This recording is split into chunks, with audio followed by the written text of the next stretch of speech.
eu tenho 3 introduções aqui no livro. Primeiro é vaidade, vaidade, tudo é vaidade. Depois das fases do conhecimento de Deus e depois por que utilizar a Bíblia. Nesse vaidade, vaidade, tudo é vaidade, que foi a primeira introdução, inclusive, quando no primeiro momento só tinha ela, eu procuro apresentar a partir daquele desespero apresentado por Salomão no seu livro Eclesiastes, aquele desespero que dá essa ideia de que ele, então, ao fim da vida, tendo conquistado tudo e mais um pouco, tudo que o ser humano podia desejar, cobiçar, cogitar, almejar, projetar, ele disse que ele conseguiu, que ele fez, que ele alcançou, e chega no final da vida e a sensação que ele tem que a vida é um completo vazio e apenas vaidade, e que nada faz sentido e que tudo é como um correr atrás do vento, expressão por ele utilizada. E então, a partir, depois de fazer essa explanação ali sobre isso, eu digo para que a gente para a gente evitar que isso aconteça com a gente, nós precisamos de rehierarquizar os valores da vida da gente. Porque só no final da vida de Salomão é que ele vai ver o que realmente importa e vai dar o conselho para o jovem: olha, lembra do teu Deus no momento da sua juventude. Ele vai começar a ver o que realmente teria importado na vida dele e que ele desconsiderou, e o que tinha menos importância ele deu mais importância. Daí ele chegar no final da vida, quando não dá mais para voltar, e ele, nesse desespero, fazer essa constatação.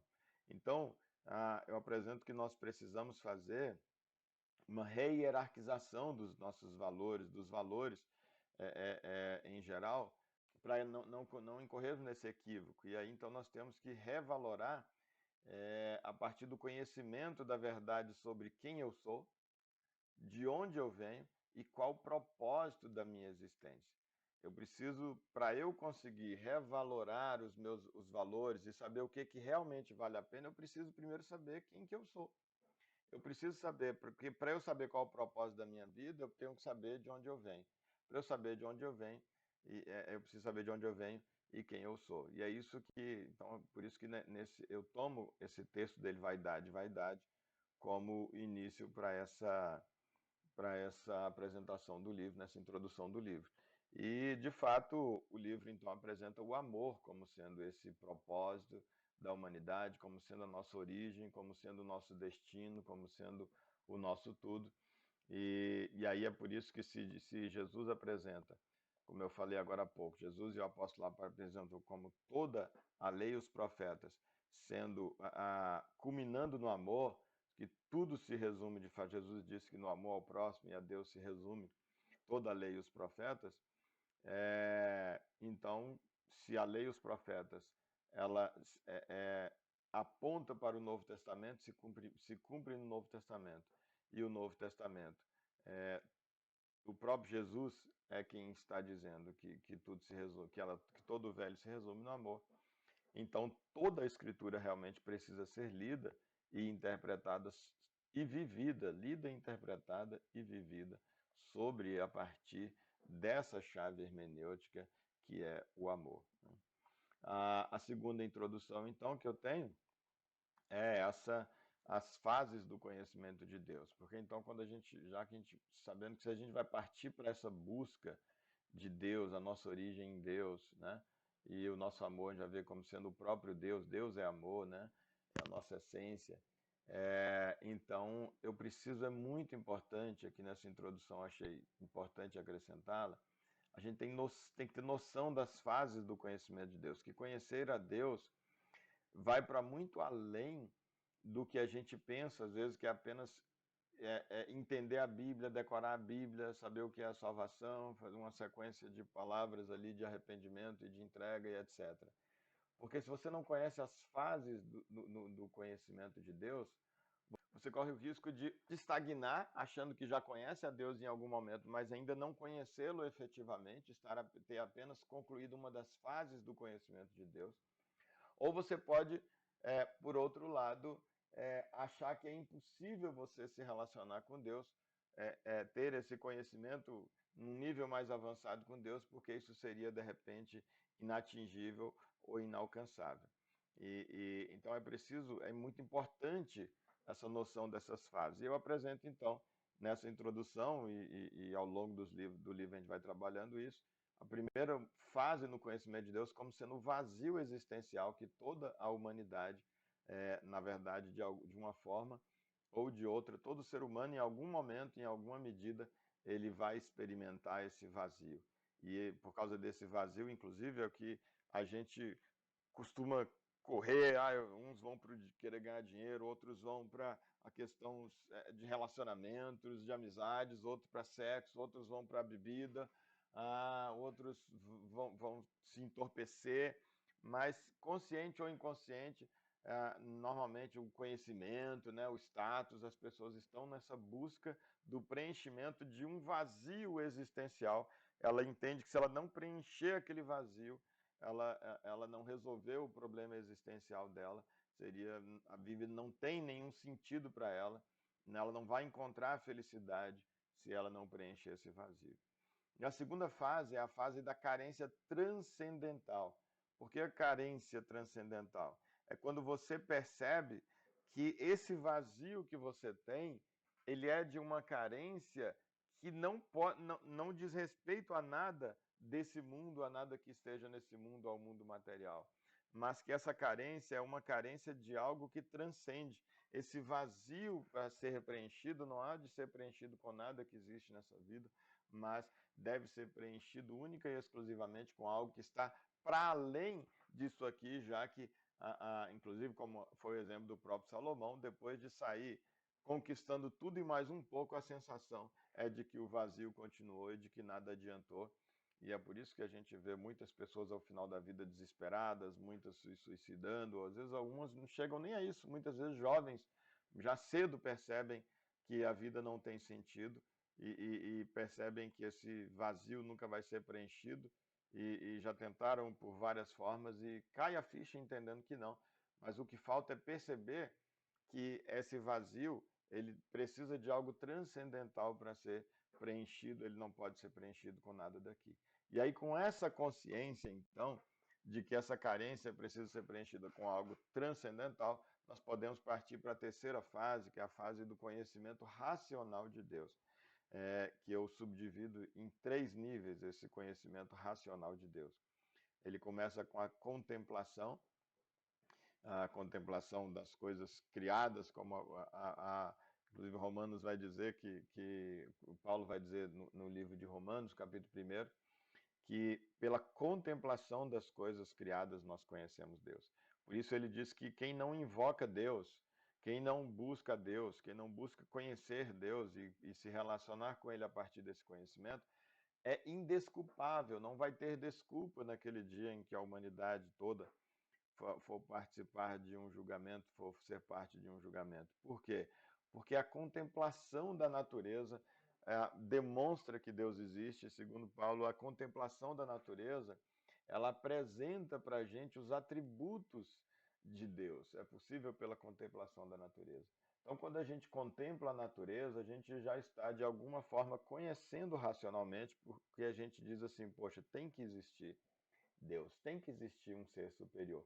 E com essa contemplação e essa constatação, eu começo a fazer uma invocação abstrata, que é como eu costumo chamar. Você invoca alguma coisa que você nem sabe o que é, e você vai ver todas as religiões, de alguma forma, em todas as épocas, desde que se tem notícia do ser humano, registro histórico do ser humano, ele está adorando um Deus, ele está criando uma religião, ele está participando de uma religião, mas ele está de alguma forma procurando se conectar ou se reconectar com algo que está para fora, com algo transcendente, alguém transcendente.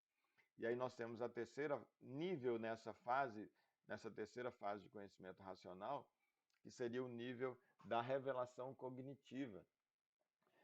É quando Deus, então, ele se apresenta ainda para a gente, mas ainda aqui no nível racional.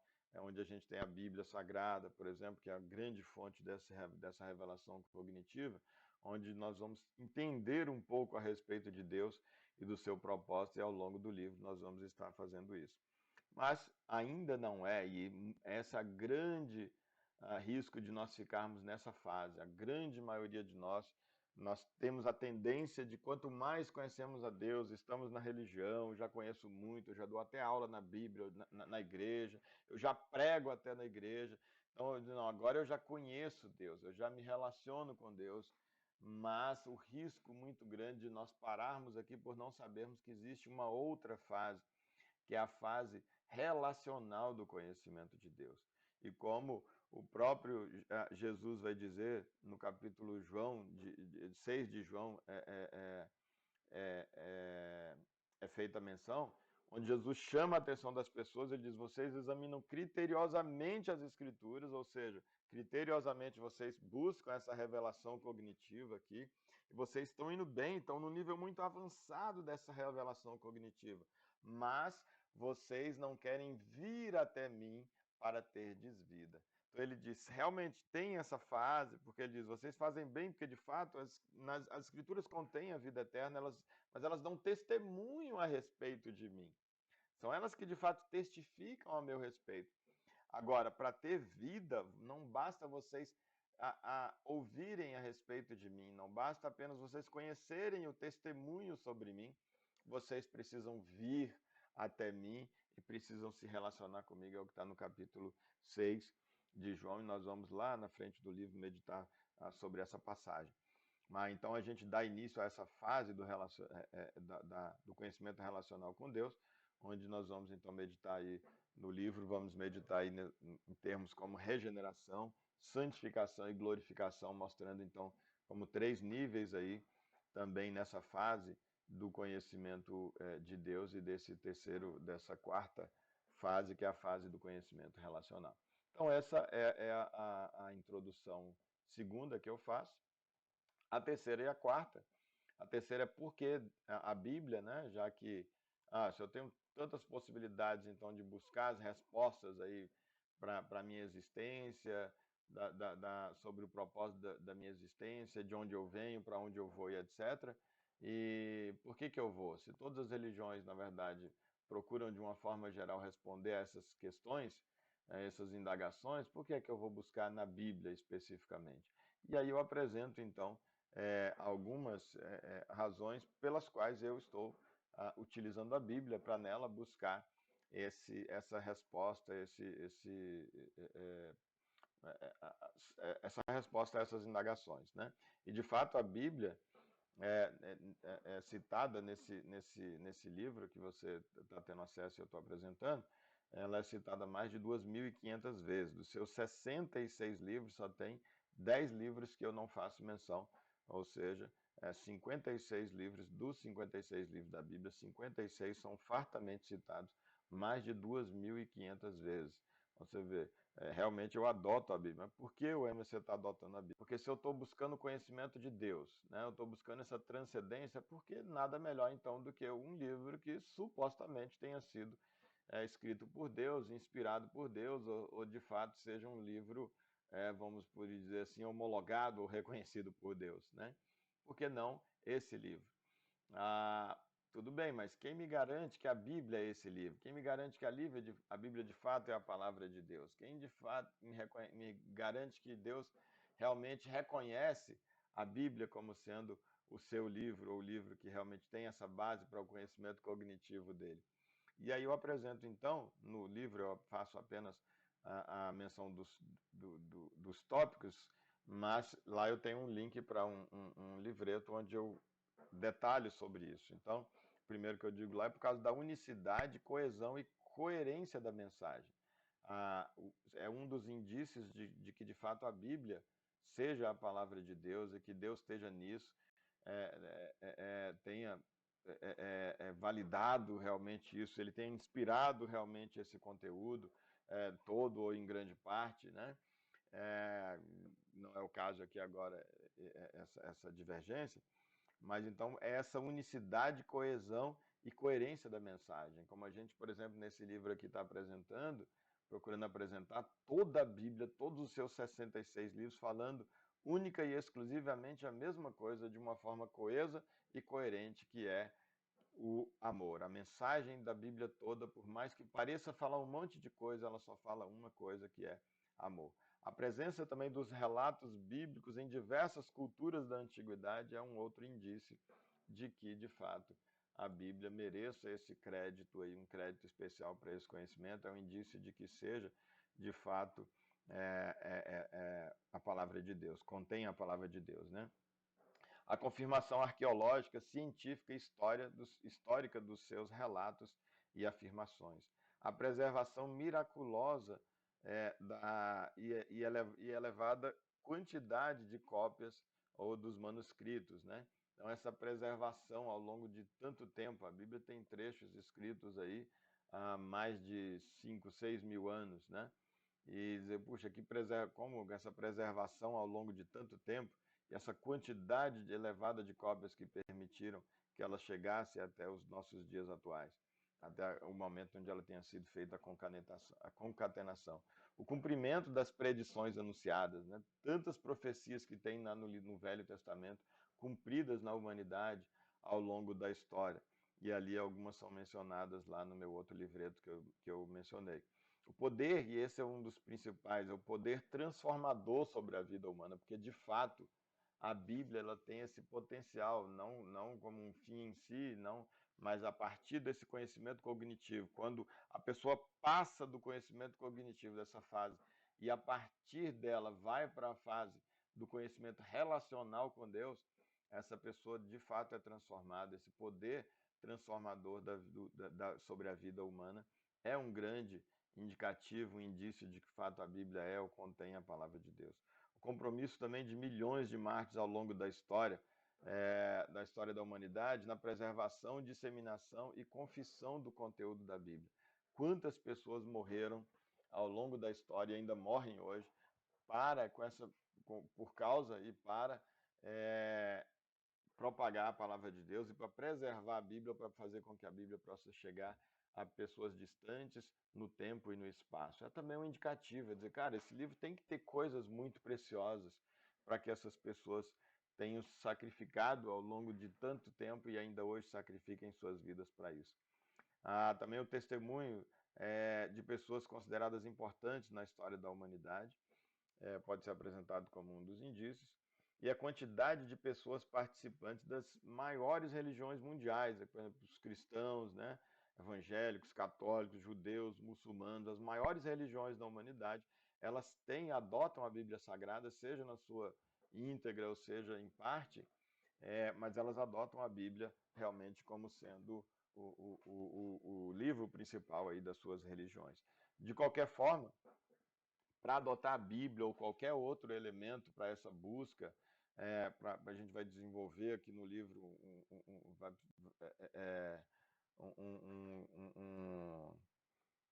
uma linha de raciocínio, né? Então, para qualquer coisa que você vai desenvolver uma linha de raciocínio, você precisa tomar pressupostos. Então, mesmo na ciência, para um trabalho científico, sempre ele vai partir realmente de pressupostos, porque se você não tiver um pressuposto que você toma como válido, mesmo não tendo comprovado ele, você nunca vai chegar a lugar nenhum. A ciência reconhece isso, e a ciência justamente ela vai tratar isso como premissa oculta. Sempre o cientista parte de premissas ocultas.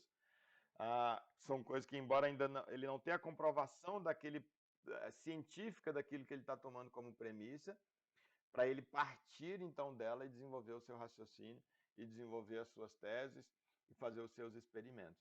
Então, para o ser humano, ele nunca vai conseguir desenvolver nada de raciocínio se ele não tomar como pressupostos, alguns pressupostos como válido, mesmo que eles ainda não estejam comprovados.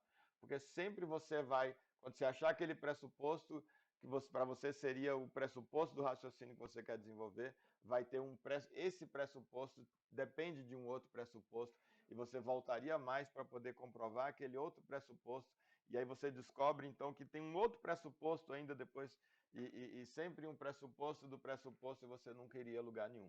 Então alguma coisa tem que ser tomada e aqui a ideia é isso. Vamos tomar a Bíblia como sendo a verdade, como sendo de fato a palavra de Deus ou contendo a palavra de Deus e a gente vai então para desenvolver o raciocínio em cima dela, essa é a ideia.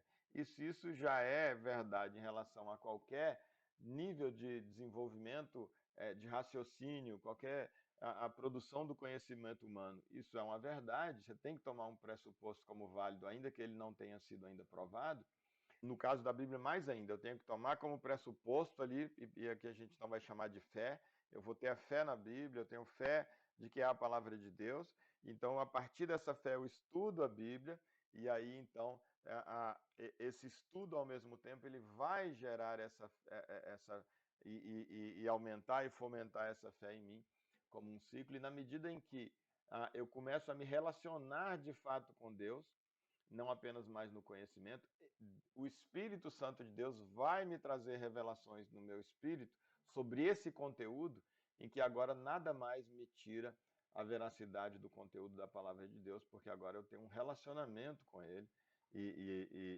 mas eu preciso realmente, nesse primeiro momento, partir pela fé de que a Bíblia seja de fato a palavra de Deus, tá bom? Aí, a introdução número 4, nós temos o como utilizar a Bíblia, e que aí é para pessoas que estão às vezes iniciando, e onde eu menciono alguma diferença entre a Bíblia católica e a Bíblia evangélica, por exemplo, algumas diferençazinhas, mas muito mais para quem está ainda começando, com as siglas, como achar livros na Bíblia, as siglas de cada livro e etc. Né?